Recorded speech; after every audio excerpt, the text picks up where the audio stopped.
YouTubers who ruin their image with one single video. I'm not gonna lie, I think I could take a guess on like who did what, at least for at least 2 or 3 people here. Okay, he took a video of someone unaliving themselves, or someone who already was dead. So yeah, that's one thing. PewDiePie literally was saying the ER crazy during a stream, or I don't know what it is, a YouTube video. Strongly saying that, John. Actually, I want to pull up the video of him doing it. That was crazy. A few moments later. Okay, I'm just waiting for him to say it. Now look at fucking nigger. Jeez, oh my.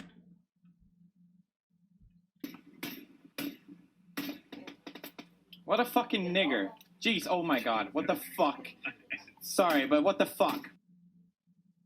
This is why I say live streaming is not for everybody. You didn't hear that? Oh, I'll play it back again. Don't worry, I'll play it again for you. What a fucking nigger. To an end as a result of an upload titled "My Girlfriend Alexia Died, Rest in Paradise." Last night we lost Alexia. Around 11 p.m. I got a call from her parents telling me what happened. JStation stated that his girlfriend Alexia had gotten into a car crash and as a result had tragically passed away. JStation would also go and visit his girlfriend's memorial on the side of the road. This is actually the same road that she passed away on, guys. I'm getting so emotional just being on this road. Where YouTubers were getting away with shit like this. Oh, I said I wasn't gonna curse crap. YouTubers were getting away with crap like this back in the day. That's crazy. Like, how y'all can't tell this was like openly cringe? I mean, unless your audience is just like primarily just children. Like, who would do this? Station seemed so emotional that he could barely get out of the car to look. Hey man, everything's gonna be okay. Then why go there in the first place and record it on the camera and freaking HD footage? Let's just go say the final goodbye for her. Everything's gonna be okay. I don't know if I can do this. However, his extremely emotional state here ran contrary to a video that he'd post 3 days later, titled "Dead Girlfriend Ouija Board Challenge at 3 AM Gone Wrong."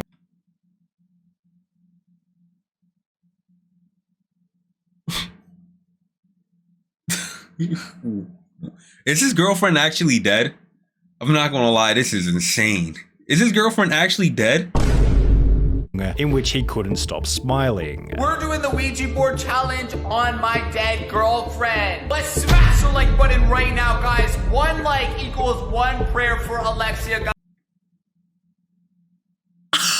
My God! Guys, rest in peace. JStation's complete lack of emotion in this new video led fellow Canadian YouTuber Some Ordinary Gamers to call the Canadian police and see if any Alexia Morano had recently passed away. No, I don't have anything by that name on the system. Nobody by that name specifically has suffered any form of death, right?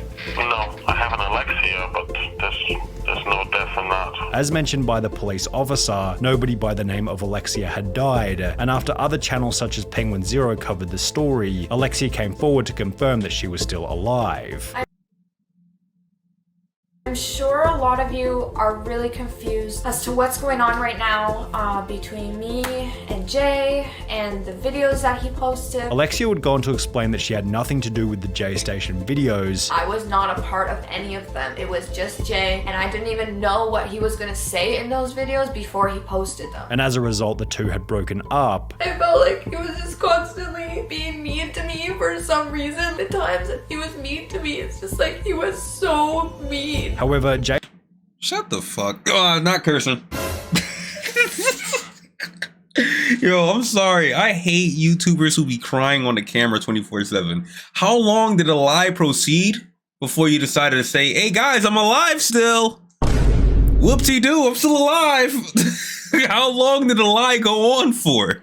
JStation then clapped back by showing Alexia helping out with the videos before trying to expose Alexia as being the crazy one out of the pair. You are honest to God crazy. I've been a good person to you, Alexia. You're a trash human being. Look online. Everybody hates you, Jay. This one original video didn't only lead to the collapse of their relationship, but it would also eventually result in JStation's entire channel being deleted. Therefore, JStation probably should have gotten some advice from Sam Pepper, who had already ruined his image by posting an idiotic fake video.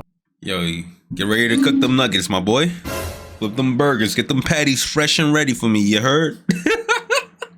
Oh my God, that's still insane to me, bro. I still can't understand, like, how could you think of a prank like that going well? Not even a prank, a lie like that going over well.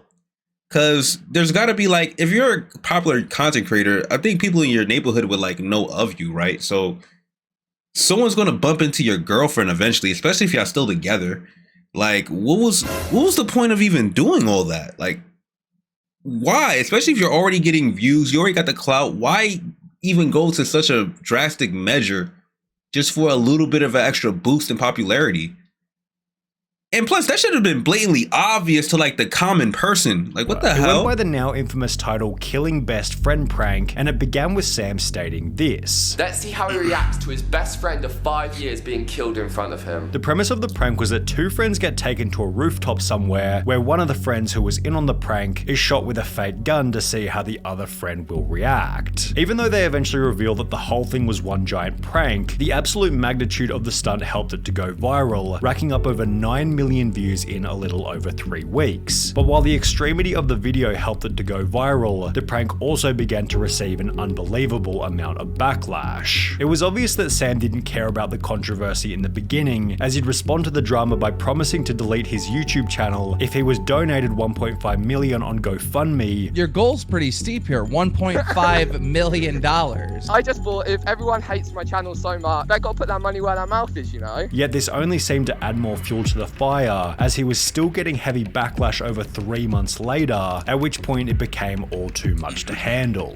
Sam Pepper would not only delete the original prank, but he'd rather unlist every single video from his entire channel, leaving only one fresh new upload titled I'm Sorry, in which he'd come forward and explain that the video was fake. No wonder people hate me, like, I've been an idiot, like, I've been stupid. You know exactly what I'm gonna say now, of course, it was fake. However, the damage had already been done, and while Sam Pepper has since had some success on TikTok, his channel never really recovered after posting the best friend prank. Brooke Hout's channel never recovered either, as after she'd accidentally uploaded a video of her mistreating her dog, her reputation was destroyed permanently. In the lead up to posting the video, Brooke Houts had gained 327,000 subscribers, which, as you can see from the videos on her channel, had been aided by her pet Doberman named Sphinx. Brooke always put up the facade that she loved her dog more than anything else. Obviously, me and my dog are really close. We're besties. We hang out 24/7. We're like 25/8. Am I right? However, less than a month after stating this, on the 6th of August 2019, Brooke would accidentally upload a full uncut clip of her pranking the dog while treating it like absolute garbage. As the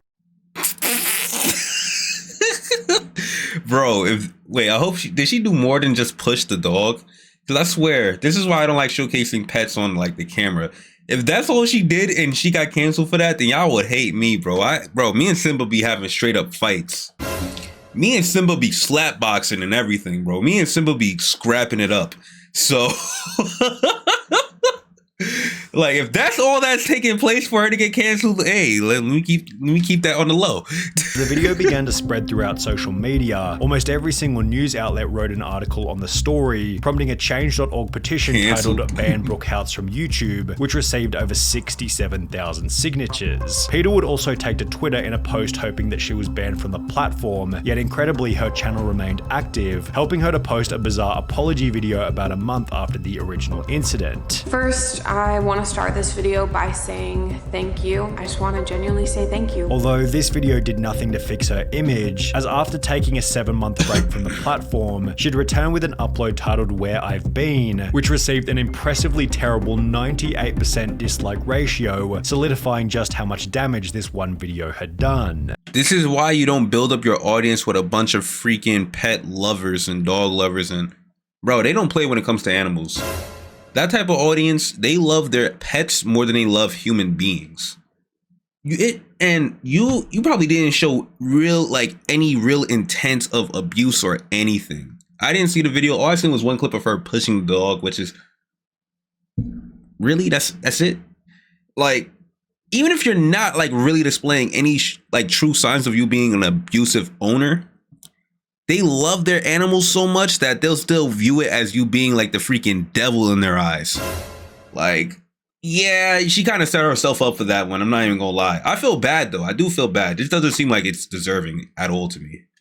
However, at least Brooke was never arrested for the controversy, as when Count Dankula posted a 2-minute 23-second clip of his dog, he'd end up appearing in court. The video was uploaded in April 2016, and the premise was as follows. Girlfriend is always ranting and raving about how cute and adorable her wee dog is, so I thought I would turn him into the least cute thing that I could think of. In order to achieve this, Count Dankula taught his dog to perform a very controversial salute, with the video racking up 2 million views in the weeks after it was uploaded. Initially, the video was seen as a bit of comedic fun. However, on the 18th of February 2017, approximately 10 months later, Count Dankula would post a picture to Twitter confirming that he'd been arrested and would have to appear in court for posting the video. 5 months later, Wait, chat, can you explain something to me? Why is he going to court for this? What did he do?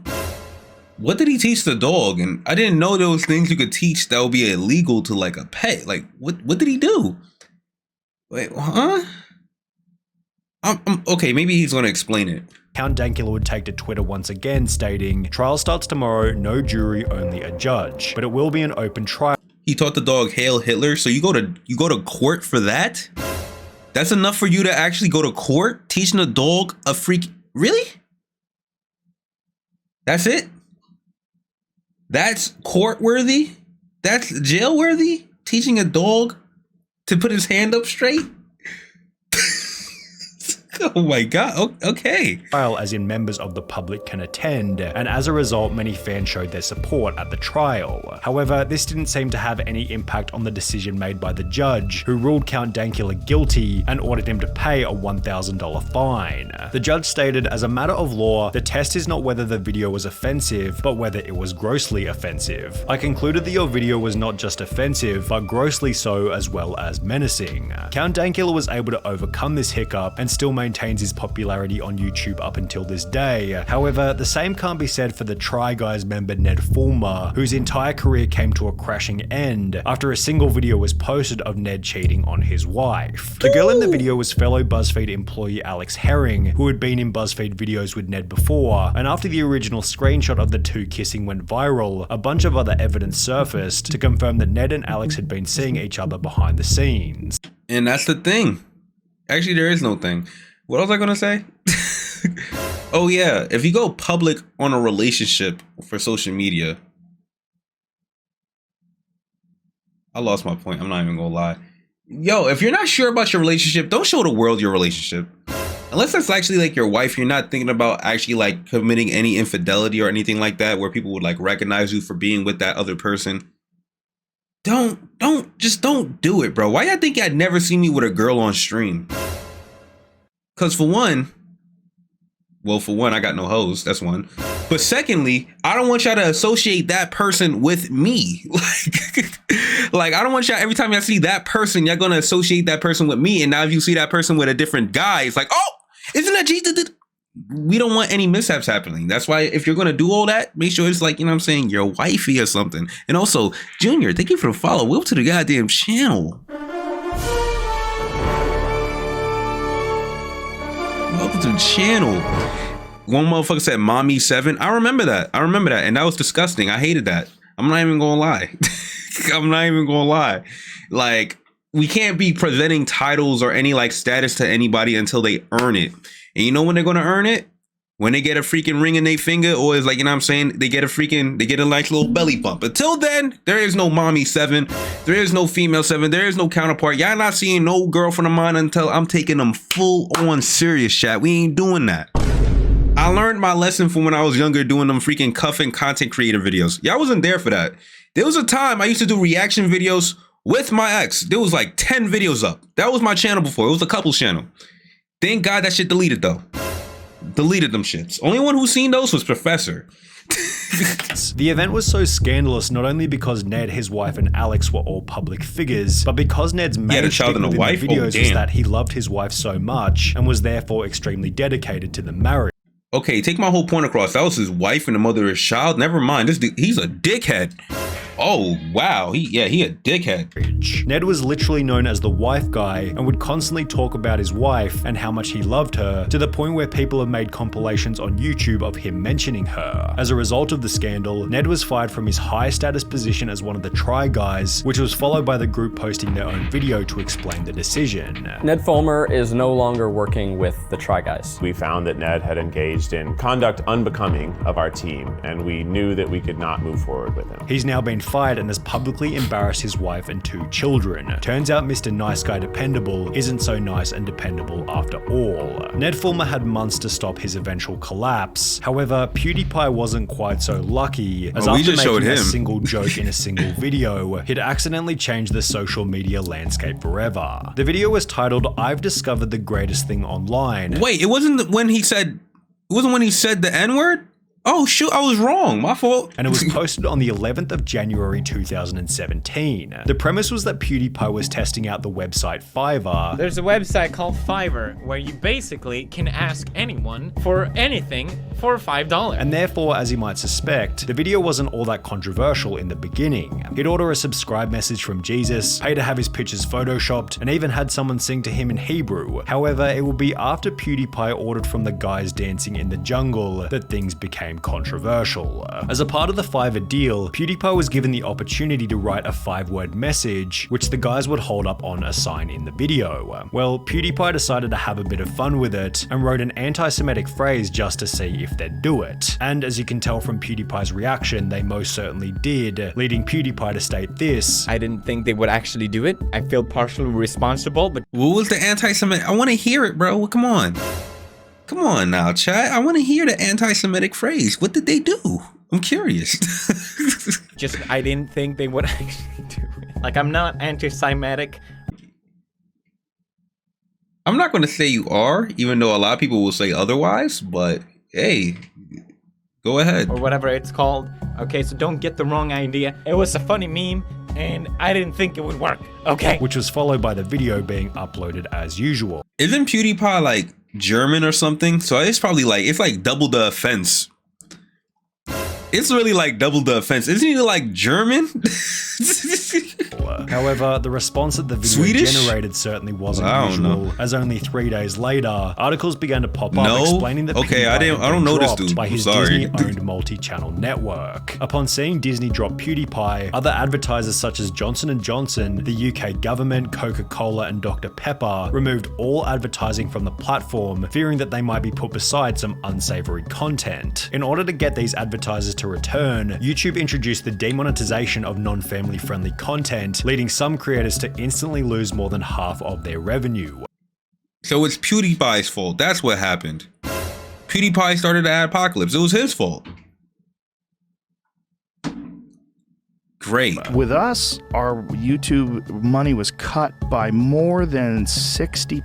PewDiePie has since made a pretty good argument for why the adpocalypse wasn't really his fault. However, there was definitely no argument that Ryan Taylor could make after he'd post a completely unhinged video titled Nerf War in Toys R Us. The video began with the explanation that Toys R Us was closing down permanently, and therefore it would serve as the perfect place to have a Nerf War before they officially closed. However, for the exact same reason, the staff members seemed completely unconcerned about keeping their jobs and began to tackle the boys instantly.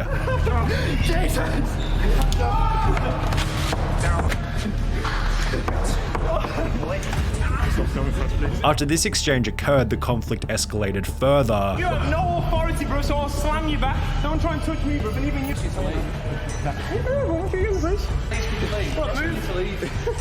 Idiot. Bro, that's not gonna end good, I'm telling you right now. Jump me.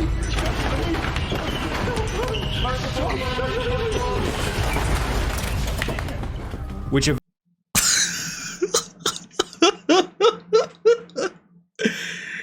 eventually resulted in them being kicked out and wrecking half of the store in the process. These some dickheads, but oh my goodness, if that was a channel, I would subscribe. This is like the white version of Nazi BK. The video most certainly received a mixed response. Some people saw it as a hilarious piece of entertainment, while others saw Ryan as nothing more than an idiot, messing with low-wage workers who were already about to lose their jobs. But while Ryan Taylor had some support for the controversial video, the same couldn't be said for Logan Paul, who quite possibly holds the gold trophy for the most damage done to a reputation as the result of one single video. Japan Forest Vlog. 3 words that transport everybody back to the 31st of December 2017, when Logan decided that he wanted to have an unconventional New Year's Eve. 2 years ago, I fell in love with the idea of, for New Year's, slowing it down, like going somewhere that's really isolated. So we're in Tokyo, Japan, right? I figured this was the perfect time to do it, because if you look to my right, Logang, I give you the Aokigahara Forest. Ooh. After deciding to camp in the forest, Logan and his crew found someone who had recently passed away, and while Logan was extremely serious in the beginning, it wouldn't be long before he began to make jokes. At this point in time, Logan was one of YouTube's most hated creators, so when he uploaded the video, it created the perfect storm for the entire world to pile on with criticism. The pressure put on Logan prompted the now iconic "So Sorry" apology. I've made a severe